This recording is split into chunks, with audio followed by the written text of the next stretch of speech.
পরিবেশ দূষণ কমাতে তরুণ উদ্যোক্তার ব্যতিক্রমী উদ্যোগ।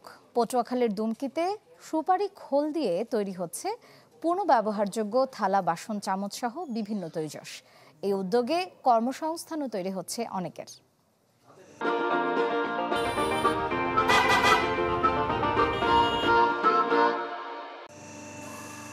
সুপারির খোল দিয়ে বাহারি প্লেট, বাটি ও চামচ তৈরি করছেন কারিগররা।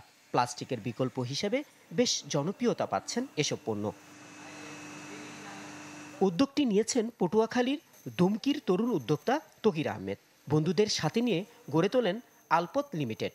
জানান, ভবিষ্যতে রপ্তানির পরিকল্পনা রয়েছে তার।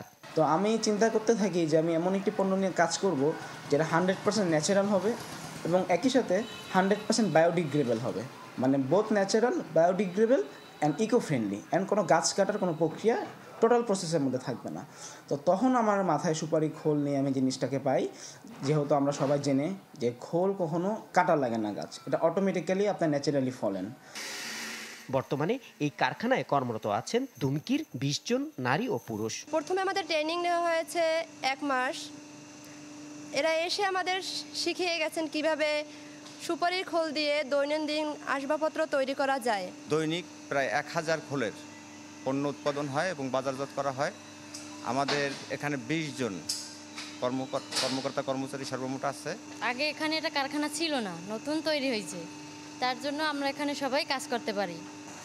এই উদ্যোগকে সাধুবাদ জানালেন উপজেলা নির্বাহী কর্মকর্তা। আশ্বাস দিলেন সব ধরনের সহযোগিতার। সুপারির খোল থেকে বিভিন্ন জিনিসপত্র তৈরি হচ্ছে। সত্যিকার অর্থে এটি পরিবেশ বান্ধব, পরিবেশের জন্য অনেকটা উপকারী। তো এরকম উদ্যোগ যদি আর কেউ গ্রহণ করে, আমরা উপজেলা প্রশাসনের পক্ষ থেকে যদি কোনো সহযোগিতার দরকার হয়, আমরা সহযোগিতা করব। স্থানীয় সম্পদ ব্যবহার করে পরিবেশ বান্ধব শিল্প তৈরির উদ্যোগ দেশের অন্য জেলাও অনুপ্রেরণার যোগাবে বলে মনে করছেন সংশ্লিষ্টরা। Desk report, channel 24।